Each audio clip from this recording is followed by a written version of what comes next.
හරි එමනම් අපි අද දවසේ පාඩම ආරම්භ කරමු. දැනට ළමයි සම්බන්ධ වෙමින් පවතින්නේ.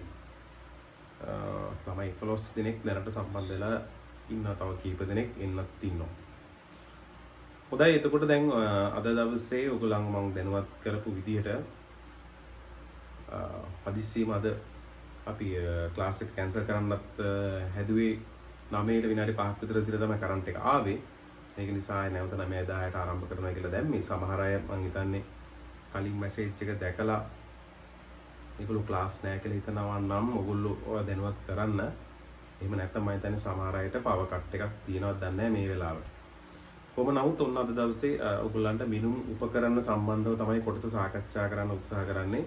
ඒතකොට ඒකට අදාළව තියරි කොටස තමයි අද දවසේ සාකච්ඡා කරන්නේ. හරිද? මූලික වශයෙන් මූල ධර්ම දෙකක් අපි මෙතනදී සාකච්ඡා කරනවා. එකෙන් එක මූල ධර්මයක් හරි අද දවසේ අපි සාකච්ඡා කරන්න උත්සාහ කරමු. ඒ වගේම මම හිතන්නේ ඔයගොල්ලන්ට හෙට දවසේදීත් පාසල් නිමාවට දීලා තියෙන නිසා ඒ ටයිම් එකෙත් වෙලාවක් තිබුණොත් 12 වෙනකම් පවර් කට් එකක් නොවන නිසා ඒ අතරේ ක්ලාස් එකක් කරන්න පුළුවන් වුණොත් අපි ඉතුරු ටික ඒකෙදි කවර් කරන්න උත්සාහ කරමු. ඔයගොල්ලන්ට එක්සෑම් එකට එන්නවයි කියලා හිතනවා නම් මේ ටික මූලධර්ම සම්බන්ධ. හරිද? පේපර් එක සම්බන්ධව මට ඊතරම් අවබෝධයක් නැහැ. නමුත් ඔයගොල්ලෝ සමහර අය කරලා තියෙනවා. සමහර ළමයි දෙතුන් දෙනෙක් කරලා නැති කියලා කියපු නිසා තමයි මේ කොටස ආවරණය කරන්න හිතුවේ විභාගයට කලින්. හරි එතකොට අපි මේ වෙනකොට සාකච්ඡා කරලා තියෙනවා මේ මාන කොටසේ රයිට් ඒකක හා මාන කියන මේ පාඩමේ අපි සාකච්ඡා කරලා තිනවා මාන කොටස දක්වා මානවල ප්‍රයෝජන වර්ග තුනක් පිළිබඳව අපි අවසාන දවසේදී සාකච්ඡා කරා. එතකොට එතනින් පස්සේ මම කෙලින්ම අද දවසේ එන්නේ මිනුම් උපකරණ වලට. එතකොට මිනුම් උපකරණ සම්බන්ධව තමයි අද දවසේ සාකච්ඡා කරන්නේ. ඒ නිසා මාතෘකාව දාගන්න මිනුම් උපකරණ. අද දවසේ මාතෘකාව දාගන්න මිනුම් උපකරණ.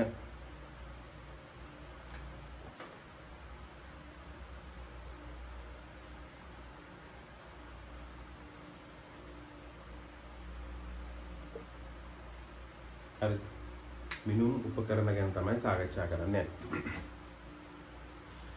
හරි එහෙමනම් අපි වැඩිට කෙටියෙන්ම යමු. කෙටියෙන්ම මේ කතන්දරය ආරම්භ කරමු. මෙන්න මේකයි. අපි ඉගෙන ගත්තා භෞතික රාශීන් සම්බන්ධව ළමයි. හරිද? විවිධ භෞතික රාශීන් සම්බන්ධව සාකච්ඡා කරා පාඩමේ මුලදීම. හරිද? ඒතකොට අපි එතනදී මූලික භෞතික රාශි කියලා රාශි වර්ගයක් සාකච්ඡා කරනවා. ඒ වගේම ව්‍යුත්පන්න භෞතික රාශි සම්බන්ධවත් අපි එතනදී සාකච්ඡා කරනවා. ඒ සඳහා ඒකක පවතිනවායි කියන කාරණාවත් right භෞතික රාශීන් අතර සම්බන්ධතාවය පෙන්වනු ලබන ප්‍රකාශනය අපි මාන ප්‍රකාශනයේ විදිහටත් හඳුන්වනු ලබනවා. ඒතර මේ ආකාරයේ කාරණා ටිකක් සාකච්ඡා කරගෙන ආවට පස්සේ අපි එනවා හොඳ තැනකට. අපි ලස්සන තැනකට එනවා. ඒ තමයි මේ අපි ඉගෙනගත්තු භෞතික රාශීන්. දැන් අපේ සරල අවබෝධය ගත්තොත් අපි පෙර මතකය පොඩක් අවදි කරොත් අපි දන්නවා භෞතික රාශියක් මූලික වශයෙන් අපි දන්නවා මෙන්න මේ විදිහට. මොකක්ද? දෛශික රාශි සහ අදිශ රාශි විදිහට. ඒ කියන්නේ විශාලත්වයක් සහ දිශාවක් පවතින ඒවට අපි දෛශික රාශි කියනවා. අදිශ රාශි කියලා කියනවා විශාලත්වයක් පමණක් පවතින භෞතික රාශි. මොන ওই විදිහට අපිට භෞතික රාශි හඳුන්වන්න පුළුවන්. ඒතර මේ භෞතික රාශීන් වර්ග දෙකම ගත්තාම දිශාවක් පැවතුනත් එකයි නැති වුණත් එකයි විශාලත්වයක් තියෙන නිසා ඕනම භෞතික රාශියක අපිට මේ විශාලත්වය මැන ගැනීම සඳහා අවශ්‍යතාවයක් මතුවෙනවා. හරිද? මෙතනින් තමයි පාඩම අපි ආරම්භ කරගන්නේ. එතකොට භෞතික රාශියක් මැනීම සඳහා පවතින අවශ්‍යතාවයේ සපුරාලන්න තමයි අපි මෙම මිනුම් උපකරණ කියන එක නිර්මාණය කරන්නේ. පැහැදිලිද? එතකොට අපි උදාහරණයක් විදියට ගත්තොත් දැන් ඔයගොල්ලන්ට මේ පේන බෝඩ් එකේ දිග පළල මනින්නයි කියලා කිව්වොත් අපි දන්නවා මේ වෙලාවේදී දිග කියලා කියන්නේ භෞතික රාශියක්. හරිද? අපි ඉගෙනගත්තු මූලික භෞතික රාශි වලින් එකක් තමයි මේ දිග කියලා කියන්නේ. එතකොට මේ භෞතික රාශිය දැන් අපිට ඍජුවම මැනගන්න පුළුවන්. හදිස්සියවත් මම කිව්වොත් බෝඩ් එකේ වර්ගඵලය මනින්න කියලා අපි දන්නවා ඒක ඍජුව මනින්න බෑ. ඍජුව මනින්න අපි උපකරණයක් නිර්මාණය කරලා නැහැ. ඒක නිසා අපි කරන්නේ දිග පළල අරගෙන ඒක වැඩි කරලා වර්ගඵලය හොයාගන්න එක. ඒතර ඒ සඳහා අපි ඒකට කියන්නේ මේ ව්‍යුත්පන්න කරලා ගන්නවා කියලානේ. වර්ගඵලය කියන එකනේ. එතකොට මෙතනදී අපි කරන්නේ එහෙමනම් දැන් දිග සහ පළල මැනගන්න ඕනම අපි ඒකට අදාළ වූ උපකරණයක් නිර්මාණය කරනවා. අපි උපකරණයට කියනවා මීටර රූල කියලා. මීටර රූල. අඩි කෝදුව කියලා කියන්නත් පුළුවන්. ඒතර මීටරයක් දිග ඇති right අපි දැකලා තියෙනවා යම් කිසි මීටරයක් දිග ඇති කියලා කිව්වහම ඔන්න එතකොට තමයි පොඩි මේ කතන්දරයක් එනවා. මෙතන හදා ගන්නවා යම් කිසි පරිමාණයක්. හරිද? නිශ්චිත ඒකකයක් සහිත එහෙම නැත්නම් අපි කියන සම්මත ඒකකයක් සහිතව අපි පරිමාණයක් නිර්මාණය කරගන්නවා right. එතකොට මේ පරිමාණය නිර්මාණය කරගත්තට පස්සේ අපිට මේකේ දිගමනිනවයි කියන එක මහලුකු කතන්දරයක් නෙමෙයි. හරිද? සම්මත ඒකකයේ විදිහට අපි මෙතනදී තෝරගන්නේ මීටර කියන. අපි ඉගෙන ගත්තා ඒකක සම්බන්ධවත් මූලික භෞතික රාශි වලට අදාළව. එතකොට ලෝකයේම පිළිගත්තු මීටරය කියලා කියන්නේ මොකක්ද? කියන්නේ අවබෝධයේ මුළු ලෝකෙම සමස්ත ලෝකයේම ඔන්න පිළිගන්නවා මීටරය කියන්නේ මෙන්න මේක තමයි. සෙන්ටිමීටරය කියලා කියන්නේ මෙන්න මේක තමයි. ඒ අනුව මොකද කරන්නේ? අපිට පුළුවන් ඒකට අදාළව මිනුම් උපකරණයක් නිර්මාණය කරන්න. මේ මිනුම් උපකරණයට අපි කියනවා මීටර කෝදුව කියලා. පැහැදිලිද? එතන මීටර කෝදුව සාමාන්‍යයෙන් අපි දැකලා තිනවා සාමාන්‍ය ලීයක් මත මේ පරිමාණය සටහන් කරලා තියෙන්නේ. එතකොට අපිට සරලව මේක දකින්න එක දෙයක් තමයි සම්මත වූ ශුන්‍ය ලක්ෂයක් අපි දකිනවා මෙතන. ඒ ශුන්‍ය ලක්ෂයට සාපේක්ෂව මිනුම් ගන්න එක තමයි අපි ගොඩක් වෙලාවට එහෙම නැත්නම් මිනුම් කියවන එක තමයි අපි ගොඩක් වෙලාවට කරන්නේ මිනුම් උපකරණයකින්. කවුරුහරි කෙනෙක් කිව්වොත් ශුන්‍ය ලක්ෂයට සාපේක්ෂවම ගන්න ඕනේ මම වෙන විදිහකට මයින්නවා. එහෙම නැත්නම් වෙන ලක්ෂයක් මම සාපේක්ෂව ගන්නවා පරිමාණය තුල පවතින. ඒතර ඒ ළමයාගේ ප්‍රකාශයේ කිසිදු වැරද්දක් නැහැ. එයාට එහෙම කරන්න පුළුවන්. හැබැයි ඍජුව කියව ගන්න බැරුව යනවා එයාට. එයාට ඍජුව කියව ගන්න බැරුව වෙනවා. ඒ කියන්නේ එතනත් පොඩි ගණනය කිරීමක් කරන්න වෙනවා. ඒකට හේතුව ශුන්‍යයට සාපේක්ෂව අපි පාඨාංකයක් කියවනකොට අවසන් පාඨාංකයෙන් සෑම විටම මුල් පාඨාංකය අඩු කරන නිසා ශුන්‍ය කියන එක අඩු කිරීමේ අවශ්‍යතාවයක් ලැබෙන්නේ නැහැ. එතකොට හැබැයි ශුන්‍යයට සාපේක්ෂව නෙමෙයි නම් ආරම්භක පාඨාංකය අපි ගන්නෙ. එතකොට අපිට සිදු වෙනවා අවසන් පාඨාංකයෙන් මුල් පාඨාංකය අඩු කරලා අදාළ දිග කියව ගන්න. හරිද? එහෙනම් ඍජුවමයි නම් ගොඩක් වෙලාවට අපි ශුන්‍යයට සාපේක්ෂව මේ මීටර වල සකස් කරගත්තා නම් ලේසි. දැන් මේක තමයි අපි පාඩම ඔන්න ඔය විදිහට ආරම්භ කරගෙන යන්නේ. ඒතකොට අපිට දිග සම්බන්ධව කතා කරේ ඊට එහාට තව භෞතික රාශි සම්බන්ධව සාකච්ඡා කරන්න පුළුවන්. නිර්මාණය කරගන්නා වූ නැත්නම් නිර්මාණය කරගන්නා වූ ලද මිනුම් උපකරණ ඇසුරින් උදාහරණයක් විදිහට අපිට කාලය සම්බන්ධව අපි දැකලා තියෙනවා ඔරලෝසුව නිර්මාණය කරලා තියෙනවා කාලය මැනගන්න. මේ එතකොට තත්පර කටුව මිනිත්තු කටුව පැය කටුව ඒ ආකාරයට නිර්මාණය කරලා තියෙනවා මේ කාලය මැනගන්න. ඒතකොට ඒ සඳහා විවිධාකාර වූ මිනුම් උපකරණක් තියෙනවා ළමයි. දැන් ස්ටොප් වොච් එක කියයි විරාම ගටිකාව අපි විද්‍යාගාරය තුළ දකින්න විරාම ගටිකාව එහෙම නැත්නම් සාමාන්‍ය බිත්ති ඔරලෝසු මේ ආකාරයට විවිධාකාර වූ කාලය මැනීම සඳහා උපකරණ තියෙනවා. අතීතයේදී අපි දැකලා තියෙනවා හෙවණැල්ල භාවිතා කරලා කාලය මැන ගන්න අවස්ථා. එතන මෙන්න මේ ආකාරයේ දේවල් දැන් උදාහරණයක් විදිහට දැන් ඔයගොල්ලෝ නකල්ස් වලට එහෙම ගියොත් එහෙම රිවර්ස්ටන් පැත්තේ ගියොත් එහෙම තියනවා ළමයි ඇටන් වල කියලා ගම්මානයක් එතන තියෙනවා මේ ලස්සන කන්දක්. ඔය රිවර්ස්ටන් එහෙම ගිය ළමයි පිටවල පතන කියලා අහලා ඇති. එතනට කියලා බලපුවාම ඈත පේනවා ඒ කියන්නේ අපි පිටවල පතන ගියාම අර ප්‍රපාතයේ පැත්ත නෙමෙයි ප්‍රපාතයෙන් අනිත් පැත්ත. ප්‍රපාතයේ පැත්ත බලපුවාම පේන වෙන ගම්මානය. ප්‍රපාතයෙන් අනිත් පැත්ත බැලුවොත් අපේ ලස්සන කොටුවට කිරිබත් හැඩයට වගේ ගලක් පේනවා. මේකට කියලා තියෙන්නේ මේකට කියන්නේ නම කියන්නේ මානිගල කියලා.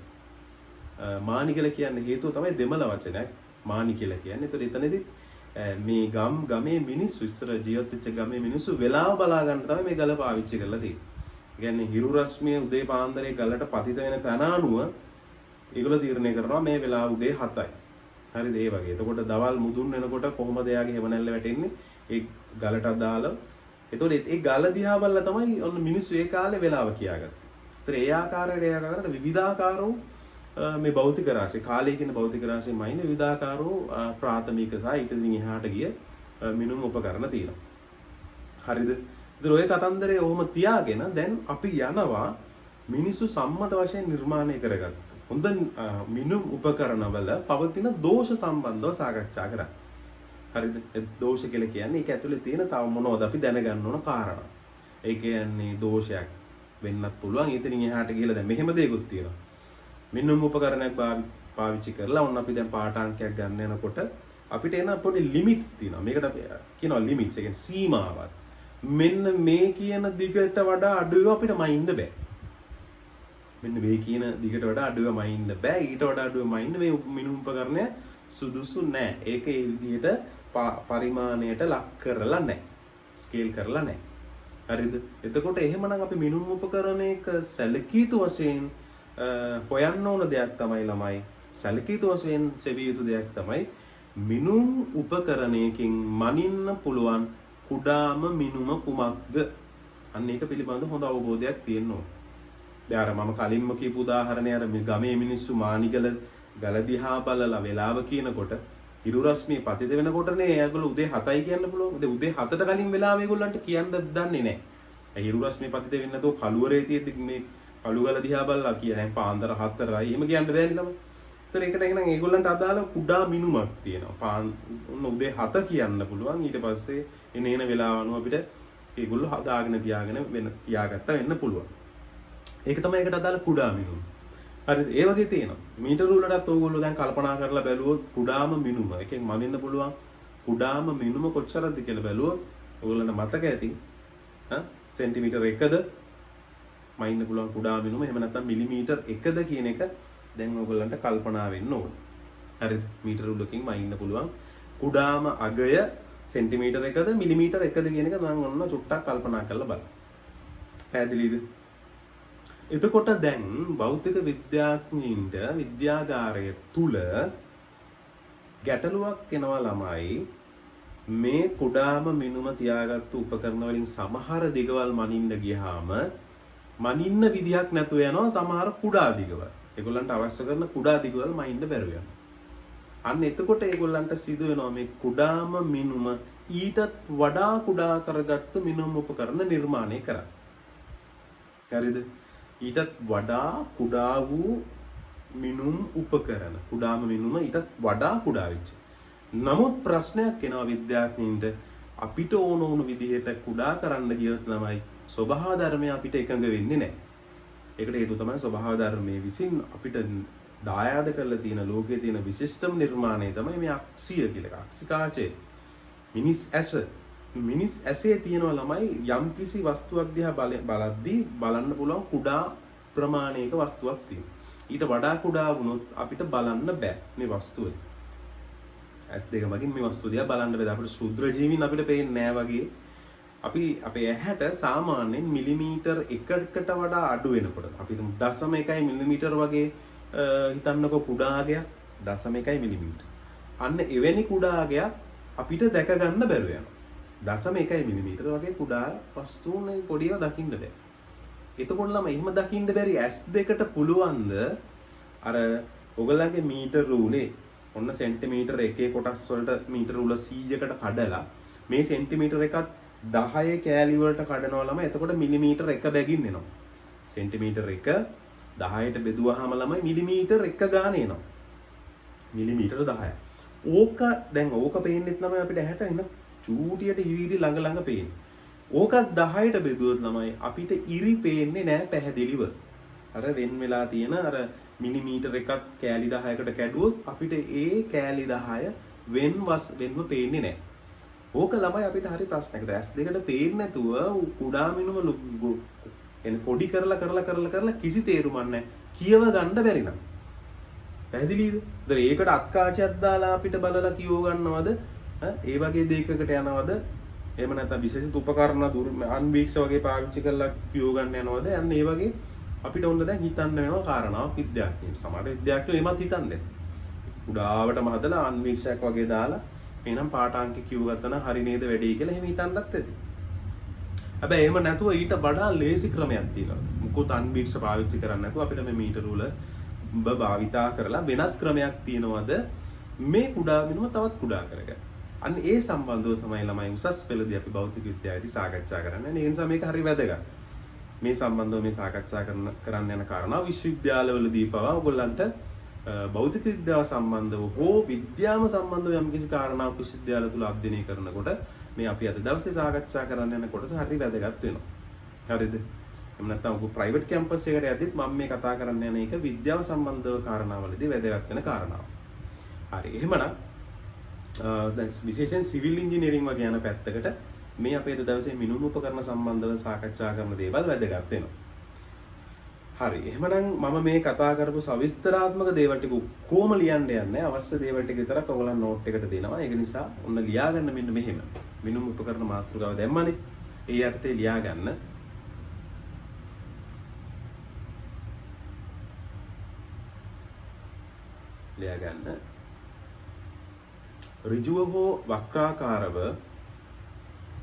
ඍජුව හෝ වක්‍රාකාරව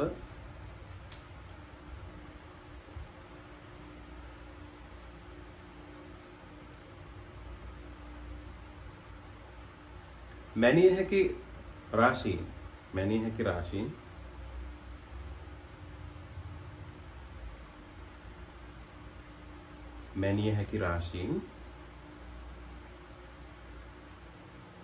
භෞතික රාශීන් ලෙස හඳුන්වන බව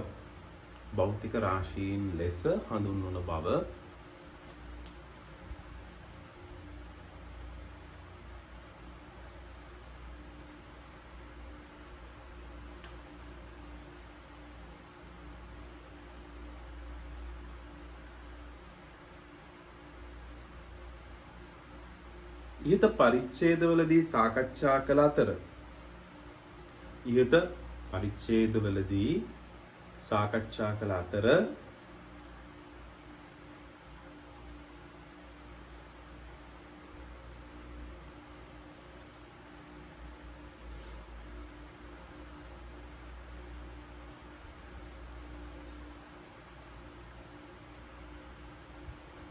මෙම භෞතික රාශීන් වල විශාලත්වය මැන ගැනීම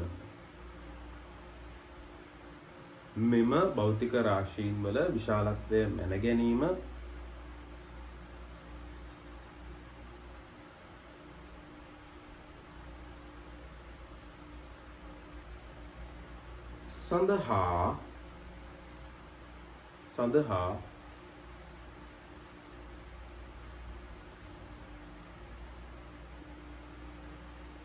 මිනුම් උපකරණවල අවශ්‍යතාවය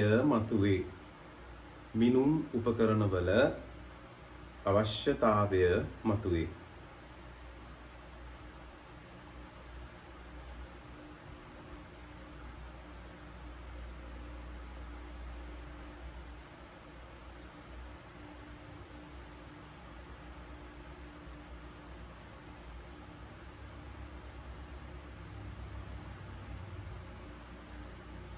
මේ අනුව මිනුම් උපකරණයකට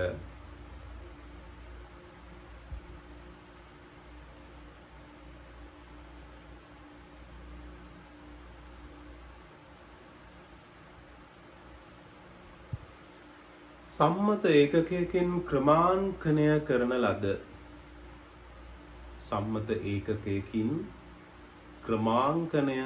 ලද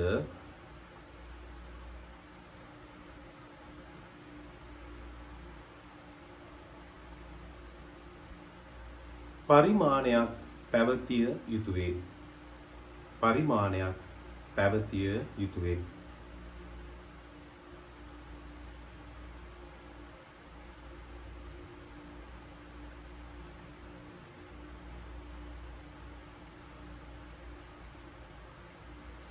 right.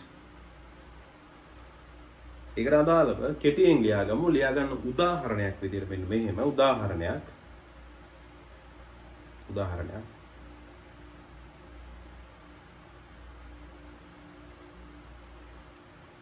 දිග නැමැති භෞතික රාශිය මැනීම සඳහා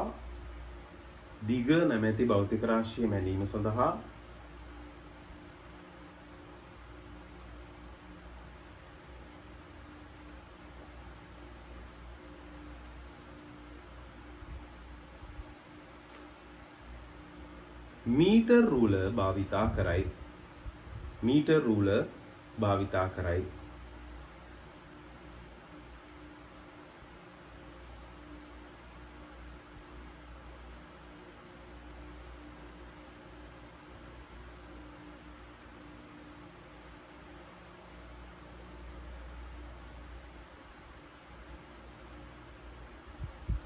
හරිද? right. හොඳයි. මීටර රූල භාවිත කරලා. ඕගලන්ට ඕන එකටම දාගන්න පුළුවන් එයාට අදාළ ඒකකය මොකක්ද කියලා. right? එයාට අදාළ ඒකකය මීටරේ කියලා දාගන්න පුළුවන්.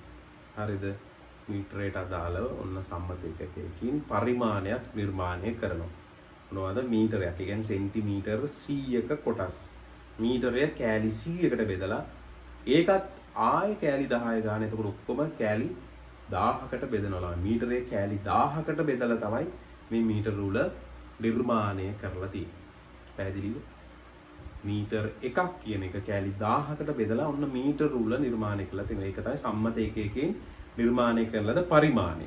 පරිමාණය කියන්නේ ඒකය. මීටර එක කෑලි 1000කට බෙදලා තියෙනවා. ඔයගොල්ලන්ට ඕන එක සටහනක් දාගන්න පුළුවන් ඒක. හරි. දැන් ඔන්න එතනින්ම පොඩි කාරණාවක් එනවා ළමයි. හරිද? මීටර රූල මගින් මනින්න පුළුවන් කුඩාම මිනුම ගැන ඔන්න අයිඩියා එකක් එනවා. හරිද? එතකොට පැහැදිලි ළමයි මීටර රූලේ පරිමාණය නිර්මාණය කරනු ලැබුවේ 1 මීටර කොටස් 1000කට බෙදීම මගින්. ඒ කියන්නේ 0.0.1 මීටර. හරිද? ඒ කියන්නේ ළමයි මේක එනවා 1 මිලිමීටර කියලා. මේ තමයි ළමයි right 1 මිලිමීටර. මේ තමයි මීටර රූලේ මනින්න පුළුවන් කුඩාම අගය. කුඩාම අගය. ඒක නිසා අපි කියන මීටර රූල මගින් මනින්න පුළුවන් කුඩාම අගය 1 මිලිමීටර නිසා එම මිනුම් උපකරණේ කුඩාම මිනුම මෙන්න මේ අගේ වේ කියලා. පැහැදිලිද මම මේ කියන කතන්දරය? හරිද? ඒක නිසා අපි ඒකත් සටහන් කරගමු. ඒක සටහන් කරගන්න කලින් මට හිතෙනවා මේකත් පැරලල්ම ගියා නම් හොඳයි. අනිත් පැත්ත එක ළමයි අපි කියන්නේ උපරිම දෝෂය කියලා. ඒක නිසා ඔයගොල්ලන්ට පුළුවන් කුඩාම මිනුමයි උපරිම දෝෂය කියලා දෙපැත්තේ මෙහෙම ඉරක් ගහගෙන. ඊට පස්සේ මම කුඩාම මිනුමට අදාළව අර්ථ දැක්වීමක් දෙනවා. ඊට පස්සේ ඔයගලන්ට මෙන්න මේක මීටර වලට අදාළව උදාහරණයක් විදිහට පරිමාණය අදාළව සටහන් කරගන්න පුළුවන්. හරිද? කුඩා මිනුමයි උපරිම දෝෂය කියලා දෙපැත්තේ මෙම ඉරි මැදින් බෙදලා දෙපැත්තේ සටහන් කරගන්න. ඒකේ කුඩා මිනුමට අදාළව මෙන්න මේ අර්ථ දැක්වීම ලියා ගන්න. මිනුම් උපකරණය මගින් මැනිය හැකි මිනුම් උපකරණය මගින් මැනිය හැකි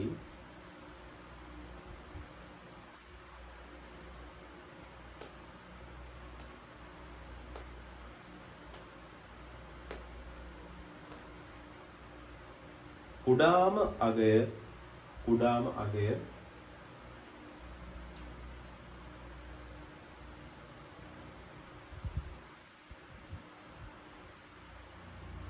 කුඩාම මිනුම ලෙස හඳුන්වයි. කුඩාම මිනුම ලෙස හඳුන්වයි.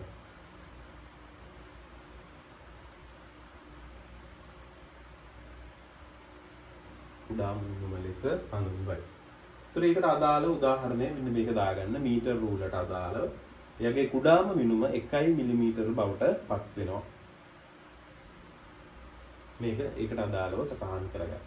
අපි ඊට පස්සේ තමයි බලන්නේ මොකක්ද මේ උපරිම දෝෂය කියලා කියන්නේ. ඒකත් අපි චුට්ටක් බලමු. හොඳයි. උදාම වෙනම හරිය මොකද්ද මේ උපරිම දෝෂය කියලා කියන්නේ? දෝෂය. එකපාර ඔළුවට එන්නේ නැහැ කිව්වම නේ. මොකද්ද මේ දෝෂය කියන්නේ?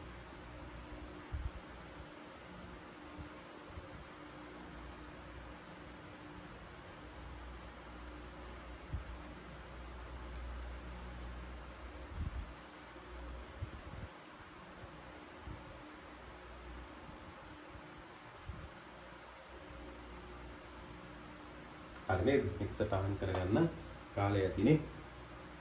දැන් මම යනවා ළමයි අපි අලුතින් ඉගෙන ගන්න කාරණා. උපරිම දෝෂ. දැන් මේක නම් අපිට හරිය සරලව ඔළුවට වැටෙනවා. කුඩාම මිනුම කිව්වම පොඩි අයිඩියා එකක් තියෙනවා නේ. තේරුම් ගන්න පුළුවන්. උපරිම දෝෂ කිව්වම එහෙම එකපාරෙ එන්නේ නැහැ ওই කතාව. දැන් අපි හිතමු මෙන්න මේ විදිහට යම් කිසි වස්තුවක් මම මේ විදිහට ගන්නවා. එයාගේ දිගමනින්නයි මට උවමනාව තිබුණේ. එතකොට ළමයි ඒක දිගමනිනවා මොකද කරන්නේ? මෙන්න මේ විදිහට මීටර රූලක් ඒ වස්තුවට සමාන්තරව මෙහෙම තියා ගන්නවා මීටර රූල.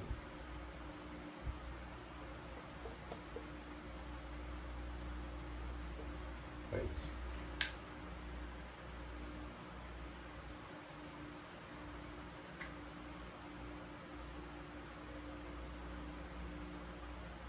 හිතන්නකෝ මීටර උඩ තියාගන්න. මේ තියෙන මීටර උඩ මේ තියෙන වස්තුව. දැන් මේ වෙලාවෙදි ළමයි හරියටම මීටර උඩ මෙන්න මෙතන තමයි පෙන්වන්නේ බිඳුව සලකුණ. හරිද? බිඳුව සලකුණ මෙතන පෙන්නනවා. මෙතන මීටර 1 මිලිමීටර 1 මිලිමීටර 2 මිලිමීටර 3 මිලිමීටර 4 මිලිමීටර 5. මෙතන පෙන්වන්නේ හිතමු 5 මිලිමීටර කියලා. එතකොට මෙතන පෙන්නනා කිය අපි බැලුවොත් එහෙම මෙතන පෙන්නන්නේ ළමයි 4 මිලිමීටර. දැන් මේක ඔයාලා මොකද කරන්නේ? මේකේ අගේ කියවන්න යනවා. හරි? මේකේ අගේ කියවන්න යනවා. බෝඩ් එක ෂයින් වෙනවා ඇති නේද? මෙතන බොහෝ දුරට පෙනේ කියලා බෝඩ් එක අයින් වුණොත්.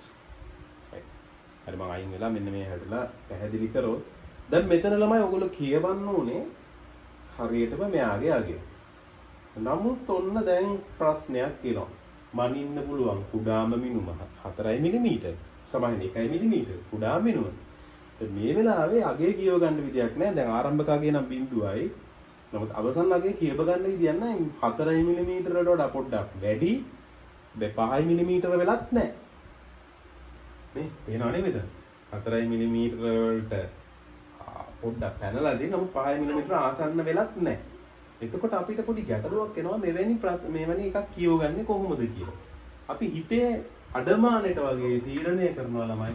මෙන්න මේ හරියේ සලකුණක් තිබ්බනම් ඒක 4.5 වගේනේ වෙන්නේ. මේ හරියේ තිබ්බනම් ඕක 4.5 මිලිමීටර වෙන්න ඕනේ. නමුත් එහෙම එකක් නැහැ. හරිද? එහෙම එකක් මේකේ සලකුණු කරලා නැහැ.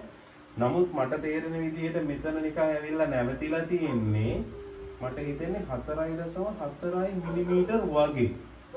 4.4 මිලිමීටර වගේ කියලා මේක තියන්න බෑ. 4.4 මිලිමීටර තමයි මෙයාගේ අගේ කියලා තිබ්බොත් සම්පූර්ණ වැරදිලා. අපි මොකද්ද කරන්නේ ළමයි? පොඩි වැටීමක් කරනවා.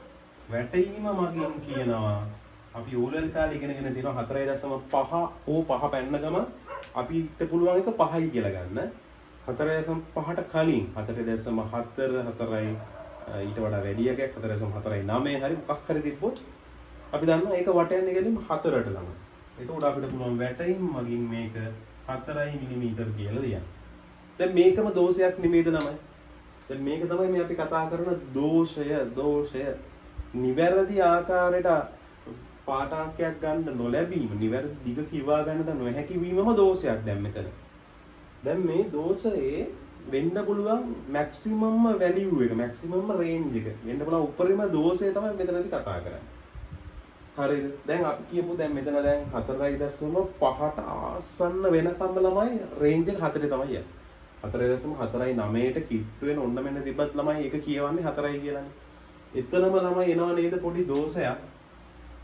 මෙතනම පෙන්නනවා නේද දෝෂයක් 0.5 මිලිමීටර දෝෂයක් පෙන්නනවා නේද? ඒ පැත්තෙන් පෙන්නනවා 0.5 මිලිමීටර දෝෂයක්. ඒ කියන්නේ 4.5ට චුට්ටක් ලං වුණොත් ඒක 4 මිලිමීටර කියලා අපිට කියවන්න වෙනවා. ඒක තමයි අපේ මේ මිනිමම් උපකරණයට අදාළව අපේ සිස්ටම් එක. ඕකම ළමයි අපිට අනිත් පැත්තෙන් හිතන්නත් පුළුවන්. දැන් මෙතන 3 මිලිමීටරනේ. එතනත් එයාගේ මැද්දේ ගත්තොත් මැද්දේ ළමයි මෙතන තියෙනවානේ රේන්ජ් එකක් 0.5ක නැවත. තවත් 0.5ක් තියෙන ආපස්සට බැලුවොත්.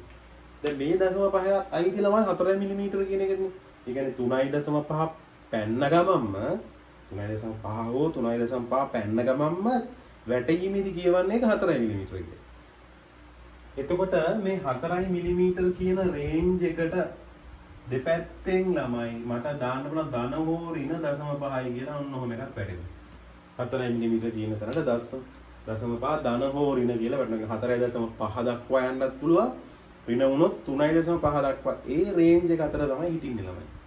දෝෂය ළමයි මැක්සිමයිස් කරලා ගත්තොත් උපරිම වශයෙන් ගත්තොත් යටින් 0.5යි උඩින් 0.5යි එහෙමනම් ළමයි සමස්ත දෝෂය එවත් උපරිම දෝෂය අපිට එනවා ඔන්න කීයයි කියලාද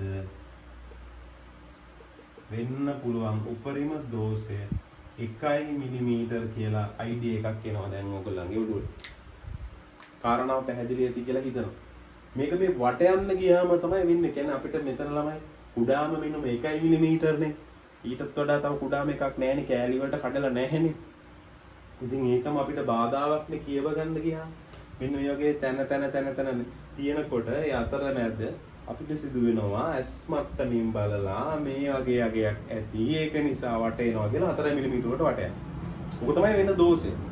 හරිද? ඒක අපි බලමුවාම ඒ 4 මිලිමීටර වටා පවතින පුළුවන් රේන්ජ් එක 0.5යි පල්ලෙහින් 0.5 නිසා සමස්තර දෝෂය බවට සමස්තර දෝෂයේ රේන්ජ් එක බවට 1 මිලිමීටර පත් වෙනවා. ඒක නිසා අපි කියනවා උපරිම දෝෂය 1 මිලිමීටර කියලා.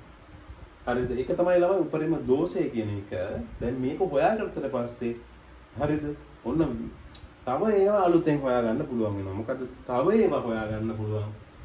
අපිට හොයාගන්න පුළුවන් වෙනවා ළමයි අවසානයේ මිනුම් උපකරණයක කුඩාම මිනුම සමානයි උපරිම දෝෂය කියන එක අපිට අවසානයේ හොයාගන්න පුළුවන්.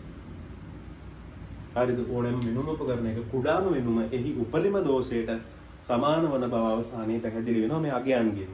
මෙතනත් ආවේ 1 මිලිමීටර කියලා මීටර වලට අදාළව ගත්තොත් මෙයාගෙත් එන්නේ 1 මිලිමීටර කියලා උපරිම දෝෂය. හරි වැදගත්. එතකොට මේ අවසාන සොයා ගැනීම. ඒක අපිට ඉදිරියේදී වැදගත් වෙනවා. දැන් ඔන්න අපි පාඩමට එන්න යන්නේ අපේ උසස් පෙළ කොටසට එන්න යනකොට මොන්න මේ කාරණා දෙක අපි තේරුම් ගන්න ඉවරයි. දැන් එහෙනම් උපරිම දෝෂය කියලා ඔයගොල්ලෝ මාතෘකාව එතනට අදාළව ලියලානේ තියෙන. ඒකට අදාළ පොඩි සටහනක් දාගෙන මේ ටික ඇතුළත් කරගමු. උපරිම දෝෂය යටතේ ලියා ගන්න. මෙන්න මෙහෙම. හරිද? ලියා ගන්න.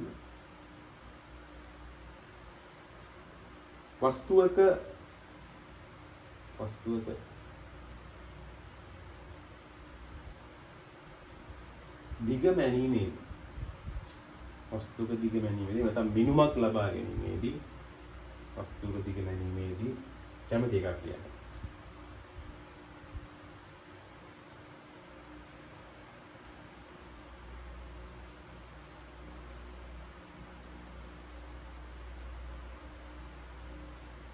නිවැරදි අගය කියවාගත නොහැකි වූ විට නිවැරදි අගය කියවාගත නොහැකි වූ විට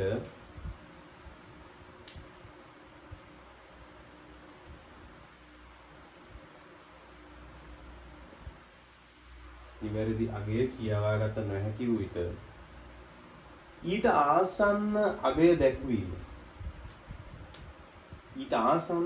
දැක්වීම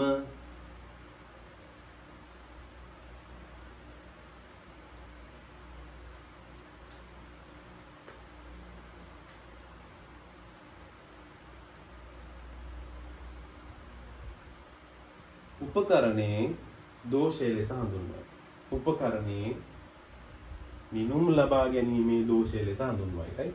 උපකරණයේ මිනුම් ලබා ගැනීමේ දෝෂය ලෙස හඳුන්වයි.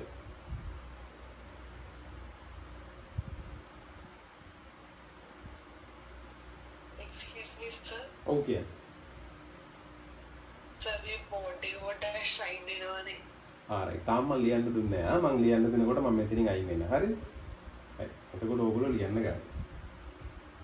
දැන් මේ ඕගොල්ලෝ අර මේ කොටස ලියලා ඉවරුණා නම් දැන් ලියන්න පුළුවන්. දැන් බෝඩ් එකේ පේනව නේද? හරි නේද? හරි සර්. right. මම බෝඩ් එක ගාවට ආවම කව වුණාම ඔකේ ફોකස් එක වෙනස් වෙන නිසා පොඩ්ඩක් බෝඩ් එක ෂයින් වෙනවා.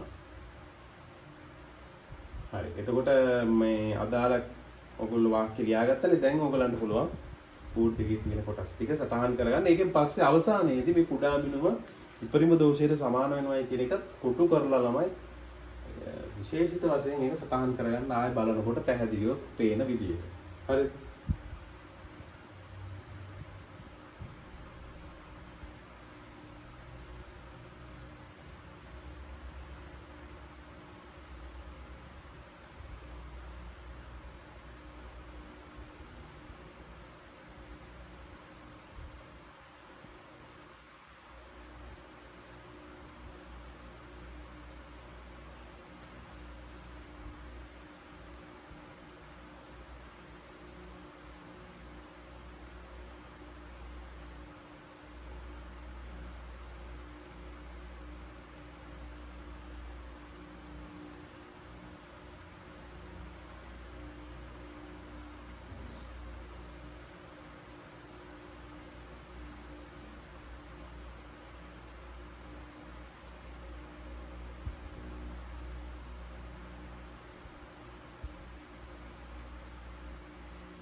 ඔයගොල්ලෝ ලියාගෙන ඉවර වුණා නම් අත උස්සන්න. එතකොට අපිට ඉතා ඉක්මනින් ඊළඟ කොටසට ගිය හැකියි. right?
හරි ඔයගොල්ලෝ ලියලා ඉවර වුණොත් අත උස්සන්න තමයි අපිට ඊළඟ කොටසට යන්න පුළුවන්.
හරිද ළමයි?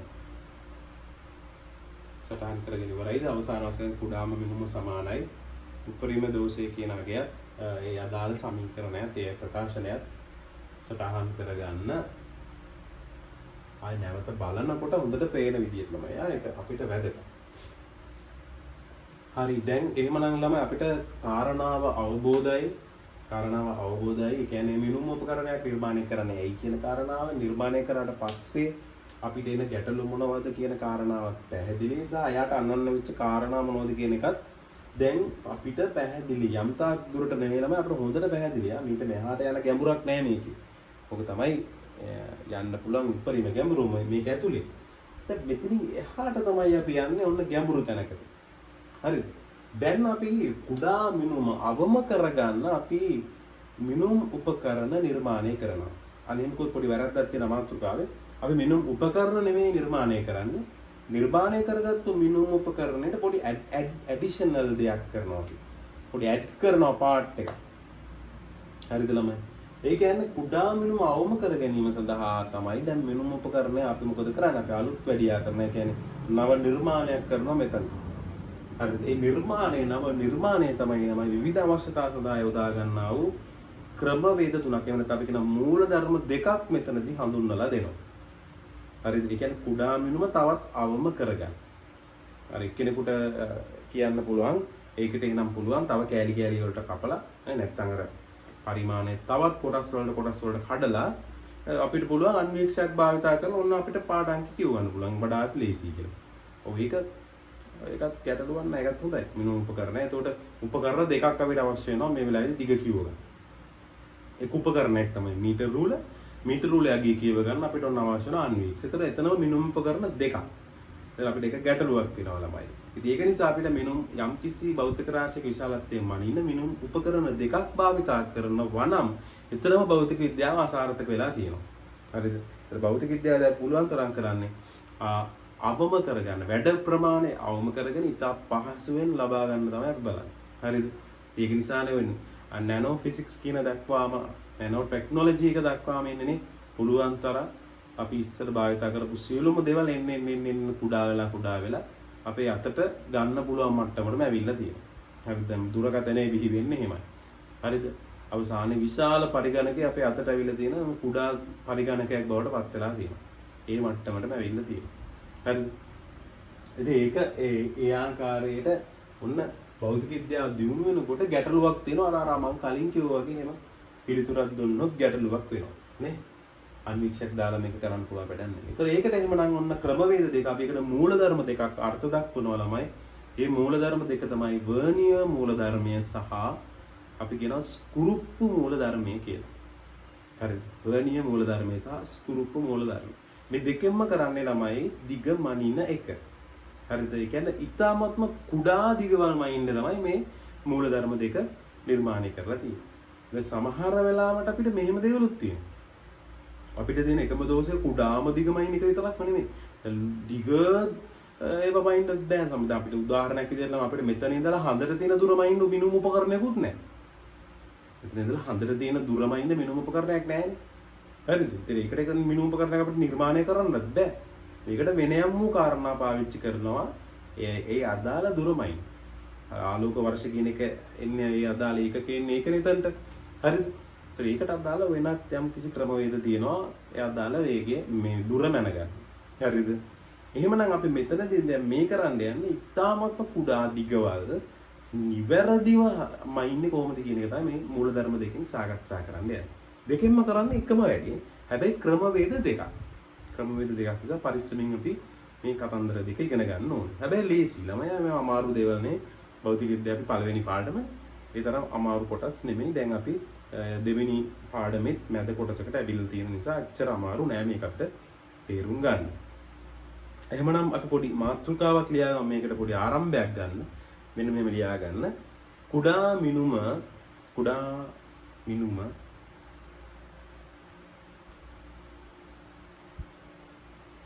අවම කරගනිමින් කුඩා මිනුම අවම කරගනිමින්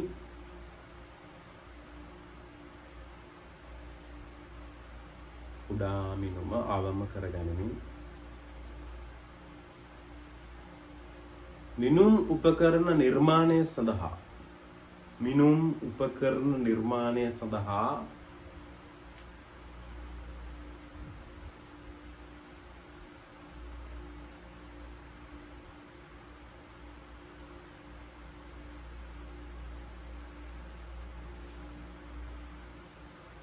භාවිතා කරනු ලබන මූල ධර්ම නැත්නම් ක්‍රමවේද කිව්වත් ගැටලුවක් නැහැ. භාවිතා කරනු ලබන මූල ධර්ම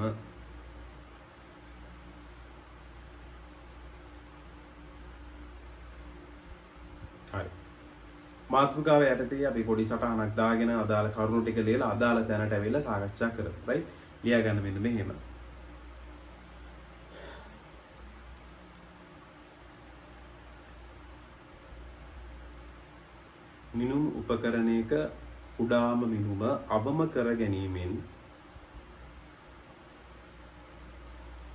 මිනුම් උපකරණයක කුඩාම මිනුම අවම කර ගැනීමෙන්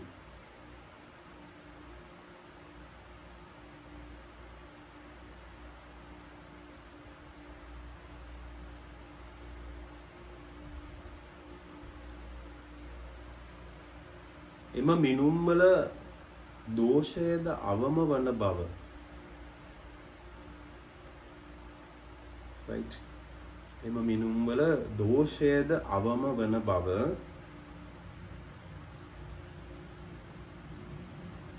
ඉහත සමීකරණයෙන් පැහැදිලි වේ.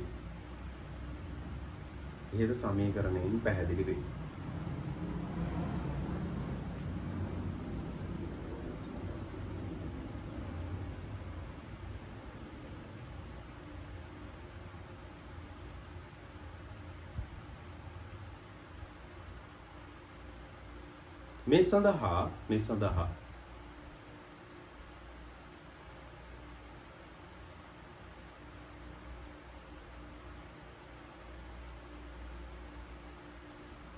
පවතින උපකරණයම භාවිතා කරමින්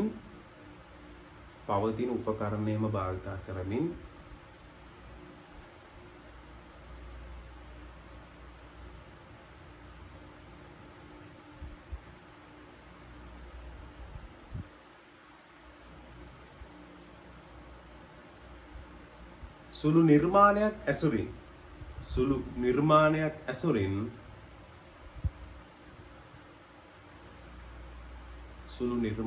ඇසුරින්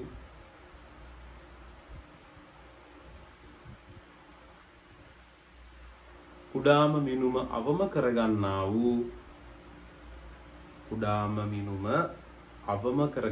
වූ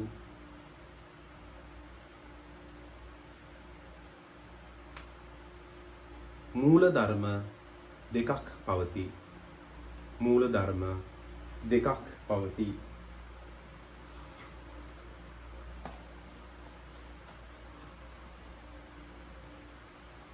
මූලධර්ම දෙකක් පවතී. පළවෙනි එක ලියා ගන්න ළමයි වර්නියර් මූලධර්මය. මොකද අර සිංහලෙන් ලියන්න ඕන නිසා වර්නියර් කියලා කියනවා. වර්නියර් කියලා කියන්න අවශ්‍ය නැහැ. වර්නියර් මූලධර්මය. නමුත් ලියනකොට ර් කියන එක ලියා ගන්න. හරි? මෙහෙමත් ලියනවා සමහර අය. මෙන්න මෙතන R එක නැතුව. වර්නියර්. වර්නියර් මූලධර්ම.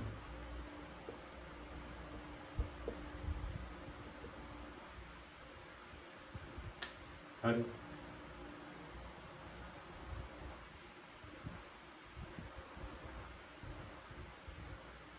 හොඳයි. එතකොට දැන් මේ වර්නියර් මූලධර්මය මහ ලොකු දෙයක් නෙමෙයි. ලස්සන කතන්දරයක්. මේ විදිහට ගොඩනගනවා. හරිද? ඒක අපි අර්ථ දැක්වීම එකපාරම ලියන්න පුළුවන් ගැටලුවක් නැහැ. අපිට ඕන නම් කතාව ගොඩනගලා ඒකට දාලා අර්ථ දැක්වීම ගොඩනගා ගන්නත් පුළුවන්. මෙන්න මෙහෙම. right? බෝඩ් එක සයින් වෙන්නේ නැහැ. අපි ගන්නවා ළමයි මෙන්න මේ විදිහට සම්මත ඒකකයකින් නිර්මාණය කරගන්නා ලද මෙන්න මෙහෙම පරිමාණයක් ගන්නවා. 1 2 3 4 5 6 7 8 9යි ඔන්න 10යි. මේ මොකද තමයි 10 මිලිමීටර්. 10 මිලිමීටර් කියලා කියන්නේ සාමාන්‍ය මීටර උලක මේක පෙන්වන්නේ 1 සෙන්ටිමීටර කියලා. කෙලින්ම අපි දාමු මේක 1 සෙන්ටිමීටර. මෙතන මේ අගයක විශාලත්වය අපි දන්නවා. පරිමාණ එක කොටසක විශාලත්වය අපි දන්නවා 1 මිලිමීටර කියලා. කොටස් 10ක් තියෙනවා. හරිද? සරලම කතන්දරය ඕකයි. මේ මීටර උලක පරිමාණය සම්මත ඒකකයකින් නිර්මාණය කරගන්නා ලබන ක්‍රමාංකනය කරනු ලබන පරිමාණයක් තමයි මේගොල්ලෝ දකින්නේ. මේ පරිමාණය මත හරිද? හොඳට කල්පනා කරලා බලන්න. මේ පරිමාණය මත මම නිර්මාණය කරනවා වෙනත් කොටස් සංඛ්‍යාවක්. හැබැයි ළමයි මෙන්න මේ විදිහට. එයාට වඩා වෙනස් ඒ කොටස්. හරිද? එයාට වඩා වෙනස් කියන්නේ මෙන්න මෙහෙම. ඔන්න ඔය විදිහට. දැන් බලන්න මේ කොටස් ගන්නවා නිකන් මේවා කරේ බලමු ගණන් කරලා 1 2 3 4 5 6 7 8 9 10. හරියටම කොටස් 10. බිඳුවෙන් පටන් අරන් කොටස් 10. කොටස් 10කට බෙදලා තියෙනවා. හැබැයි පේන ඇති ඉවර වෙන්නේ 9 මිලිමීටර වලින්. එහෙම නැත්නම් ප්‍රධාන පරිමාණය. මේකට අපි කියනවා මේන් ස්කේල් එක ප්‍රධාන පරිමාණය කියලා කියනවා. අර සම්මත ඒකකකින් නිර්මාණය කර ලබන ක්‍රමාංකනය කර ලබන පරිමාණයට තමයි ප්‍රධාන පරිමාණය. මේන් ස්කේල්. හරිද? ඒතර මේන් ස්කේල් එකේ කොටස් 9ක් මොකද කරලා තියෙනවද? කොටස් 10කට බෙදලා තියෙනවා. කොටස් 10කට බෙදලා තියෙනවා. එතකොට මේ කොටස් 10කට බෙදුවාම ළමයි මේ අදාළ පරිමාණය මෙන්න මේක අලුත් එකක්. මේ අලුත් එකක්. ඒකට මේ ලෝකයේ සම්මතයක් නැහැ. හරිද? මට ඕන නම් 10 නේ මට ඕන 20ක් හරි දාගන්නවා. ඒක කාටවත් කියන්න බෑ මේ 10ම තියාගන්න කියලා. හරිද? ඒකෙන් සම්මතයක් නැහැ ළමයි මේකට. මට ඕන දේ මේක වෙනස් කරන්න පුළුවන්. හැබැයි මේක මට එහෙම කරන්න බෑ. මේක ප්‍රධාන පරිමාණය. මේක සම්මතයක්. සම්මත ඒකක වලින් හදලා තියෙන ලෝකෙ පිළිගත්තු කතන්දරයක්. හරිද? මේ කතාවය. එතකොට දැන් මට ඕන විදිහට මේ උඩ කොටස හදාගත්තා. ඒකට අපි දෙනවා ළමයි ඒ පරිමාණයට වර්නියර් පරිමාණය කියලා. මට ඕන විදිහට හදාගන්න. එතකොට වර්නියර් ස්කේල් VS ඔන්න ඔය විදිහට දෙක. හරිද? දැන් මේකට තමයි ළමයි වර්නියර් මූලධර්මය කියලා කියන්නේ. දැන් මේක දිහා බලලා අපිට අර්ථ දැක්වීම හරිය සරලව ගොඩනගන්න පුළුවන්. මොකද්ද? සම්මත ඒකකයකින් ක්‍රමාංකනය කරනු ලබන පරිමාණයක නිශ්චිත කොටස් සංඛ්‍යාවක්. හරිද? නිශ්චිත කොටස් සංඛ්‍යාව කොටස් 9ක්. නිශ්චිත කොටස් සංඛ්‍යාවක් වෙනත් කොටස් සංඛ්‍යාවකට බෙදා දැක්වීමෙන් නිර්මාණය කරනු ලබන මෙන්න මේ කියන ක්‍රමවේදයට තමයි අපි වර්නියර් මූලධර්මය කියලා කියන්නේ. හරිද? මේ අදාළ නිශ්චිත කොටස් සංඛ්‍යාව වෙනත් කොටස් සංඛ්‍යාවට බෙදා දැක්වීමෙන් නිර්මාණය කරනු ලබන මෙන්න මේ ක්‍රමවේදයට අපි වර්නියර් මූලධර්මය කියලා කියනවා. අර වෙනත් කොටස් සංඛ්‍යාවට තමයි වෙනත් කොටස් සංඛ්‍යාව මගින් නිර්මාණය කරන ලබන පරිමාණයට තමයි අපි වර්නියර් පරිමාණය කියලා කියන්නේ. මේ තියෙන වෙනත් කොටස් සංඛ්‍යාව. හරිද? සම්මත ඒකකයෙන් නිර්මාණය කරන ලබන එක නම් සම්මත ඒකකයෙන් ක්‍රමාංකනය කරන ලැබූ පරිමාණයේ නිශ්චිත කොටස් සංඛ්‍යාව ඔන්න ප්‍රධාන පරිමාණය බවට පත් වෙලා තියෙනවා. හරිද? මේ පල්ලෙහා තියෙන. ඕකයි කතන්දරය. එතකොට වැඩේ ලේසි මහ ලොකු දෙයක් නෑ. කතාව පැහැදිලි. ලොකු දෙයක් කරලා නෑ මෙතන. මට ඕන විදිහට වර්නියර් පරිමාණය හදන්න පුළුවන්. ඔයාලට කැමති නම් මේක කෑලි 20කට හරි කමන්නේ දාගන්න පුළුවන්. හැබැයි එහෙමයි කියලා එක කෑලි වලට දාගත්තාම මේක වැඩි අප්සෙට් යනවා ළමයි. හොඳම දේ තමයි 9ට 10ක්. ඒ කියන්නේ ගොඩක් වෙලාවට අපි කරන්නේ ළමයි ප්‍රධාන පරිමාණයේ අර වර්නියර් පරිමාණයේ කොටස් බෙදෙන කොටස් සංඛ්‍යාවට එකක් අඩුවෙන් තමයි තියාගන්නේ. මෙතන කෑලි 9කට අර යාගේ කෑලි 10ක් තමයි දාන්නේ. වර්නියර් පරිමාණය. අපි අලුතෙන් දාන පරිමාණය කෑලි 10ක්. පැහැදිලි? හැබැයි සමහර වෙලාවට සිලබස් එකෙන් පිට යන අවස්ථා තියෙනවා. පැරණි සිලබස් එකේ කතන්දරයකුත් මේකට ඇඩ් කරන්න පුළුවන්. ඒකට අපි කියනවා මේ දීර්ඝ කරන ලද වර්නියර් මූලධර්මයක් තමයි එතනදී තියෙන්නේ. ඒ අදාළ නිර්මාණය කරන ලබන පරිමාණය දීර්ඝ කරන ලද. ඒකදී කරන්න ලව ඩබල් කරලා තියෙනවා.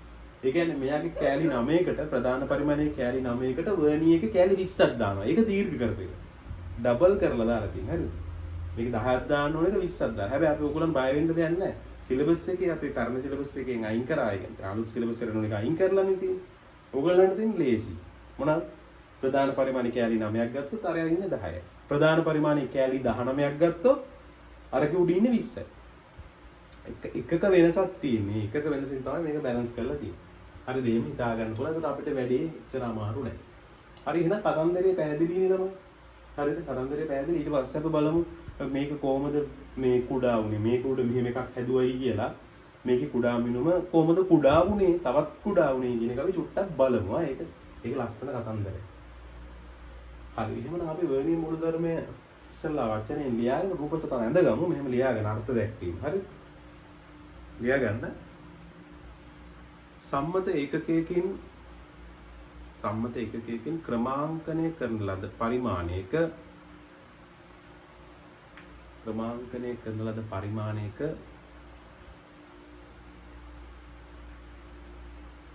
නිශ්චිත කොටස් සංඛ්‍යාවක්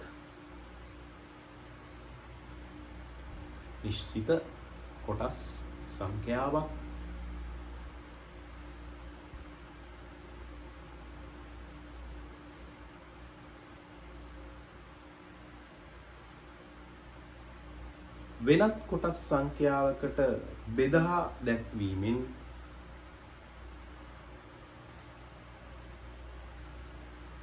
නිශ්චිත කොටස් සංඛ්‍යාවකට බෙදා දැක්වීමෙන්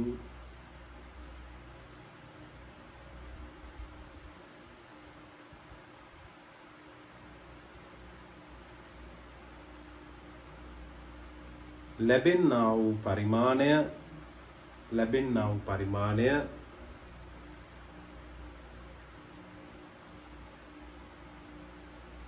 වර්නියර් මූලධර්මය වේ.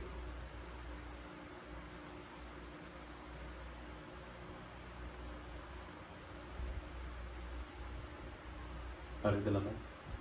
එහෙනම් ඔයගලන්ට පුළුවන් එකට අදාළ මෙන්න මේ රූප සටහන දැන් අද ගන්න.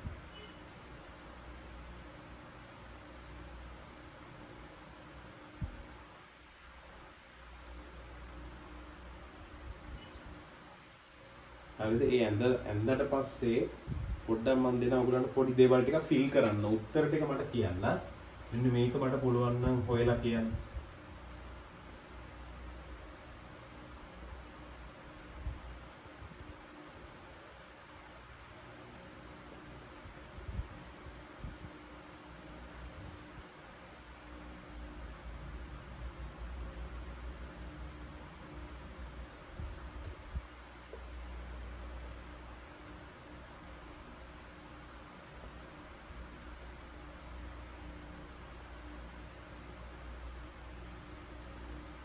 මෙන්න මේක මට හොයලා කියන්න ඕනේ.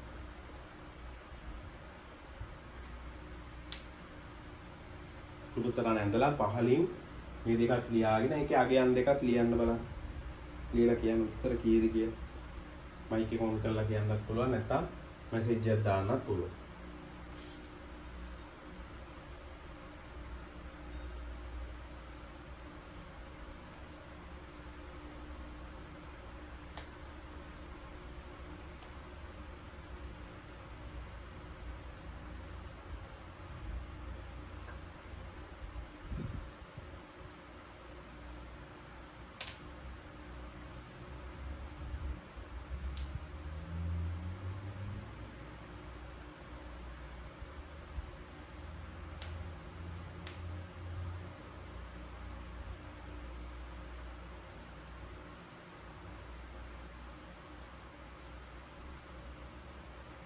හොඳයි. උත්තරය එනවා දැන්.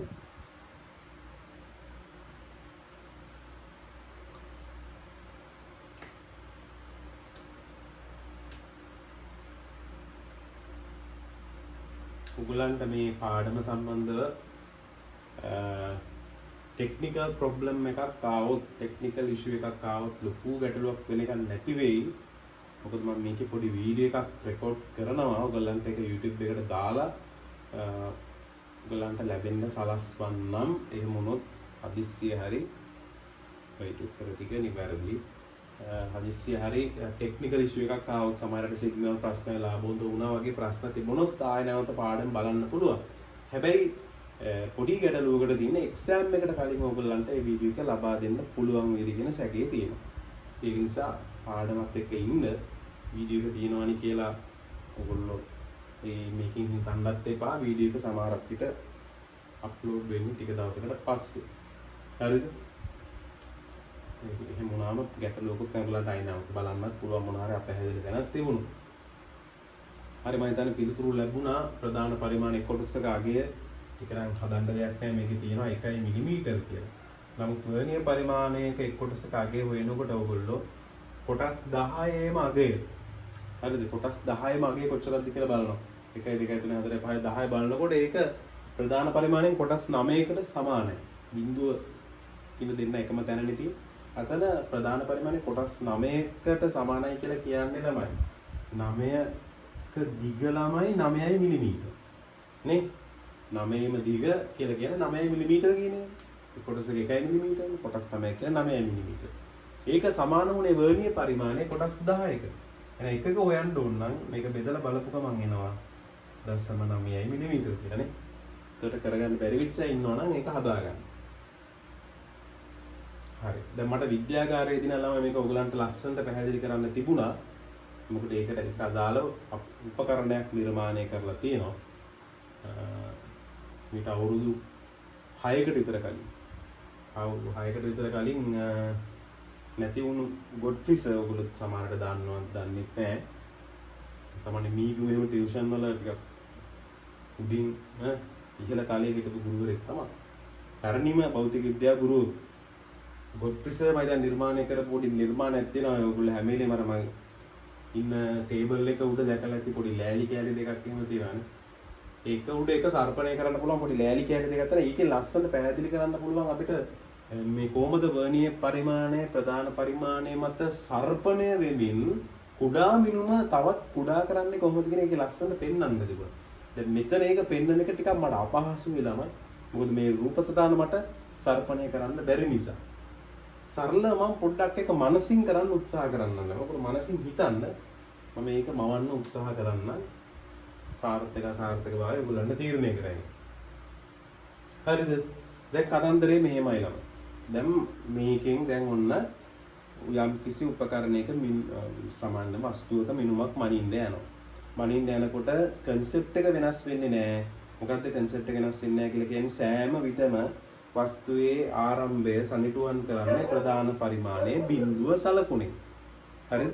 ප්‍රධාන පරිමාණයේ බිඳුව සලකුණෙන් තමයි මේක මේ හැම වෙලේම වස්තුවේ ආරම්භක ස්ථානයේ සනිටුවන් කරන්නේ. එතකොට හිතන්නකො ළමයි මෙහෙම ප්‍රධාන පරිමාණය තියෙනවා. ප්‍රධාන පරිමාණයේ බිඳුව සලකුණ මෙහෙම ඕමෝම ගිහලා අවසානයේ මෙතනින් පෙන්නනවා. මෙතනින් ඉවර වෙනවා කියලා හිතන්නකො මේ වර්නියරේ බිඳුව. වස්තුවේ අවසානය කියන තැනට වර්නියරේ බිඳුව එනවා. හරිද? වර්නියරේ බිඳුව. එහෙම තමයි වස්තුවේ දිගම ඉන්නේ අපි මේ අදාළ ක්‍රමයේ. ඒකට උපකරණයට එනකොට තියෙනවා ඒ අදාළ වස්තුව ස්පර්ශ කරන්න පාවිච්චි කරන හණු. අපි ඒවට කියන්නේ හණු කියලා. ඒ හණු ස්පර්ශයෙන් තමයි අදාළ වැඩේ කෙරෙන්නේ. හණුවට සම්බන්ධ වෙන ප්‍රධාන පරිමාණය එක හණුවකට අනිත් හණුවට වර්ණීය පරිමාණය. දැනට හණු නැති නිසා මම කෙලිම බිඳුව කියන එක මම මෙතනට පොඩ්ඩක් ඇඩ් කරා. වස්තුවේ ආරම්භක ස්ථානයේ ප්‍රධාන පරිමාණය ශූන්‍ය සලකුණත් වස්තුවේ අවසානයේ තැනට ප්‍රධාන පරිමාණ මේ වර්ණීය පරිමාණය ශූන්‍ය සලකුණත් ඔන්න ගෙනල්ලා තියෙනවා. ඔහොම තමයි ඔය පාඨාංකයක් කියවගන්නේ. දැන් බලන්නකො ළමයි වෙන වැඩේ. මම පොඩ්ඩක් දැන් මනසින් මේ වැඩේ මෙහෙම කරන්න උත්සාහ කරන්නේ. මම උඩ තියෙන වර්ණීය පරිමාණයනේ දැන් මේ ප්‍රධාන පරිමාණ උඩ මෙහෙම චලනය කරන්න පුළුවන් වෙන්න ඕනේ. මේ මෙතන තිබිච්ච බිඳුව දැන් මෙහෙට යන්න බෑ වස්තුව මයින්ද දිගම ඉන්නනේ. ඒතර වර්ණීය පරිමාණයේ සෑම විටම ළමයි සර්පණය වෙන්න. එහෙම නැත්නම් අපි කියන චලනය වෙන්න තමයි හදලා තියෙන්නේ. හරිද? එතකොට අචල අවස්ථාවේ පවතින ප්‍රධාන පරිමාණ. අචල අවස්ථාව. අචල හණුවට සම්බන්ධයි. අචල කොටසේ තමයි ප්‍රධාන පරිමාණය තියෙන්නේ. චලනය වන කොටසේ මොකද සර්පණය වන කොටසේ තමයි වර්ණීය පරිමාණය තියෙන්නේ.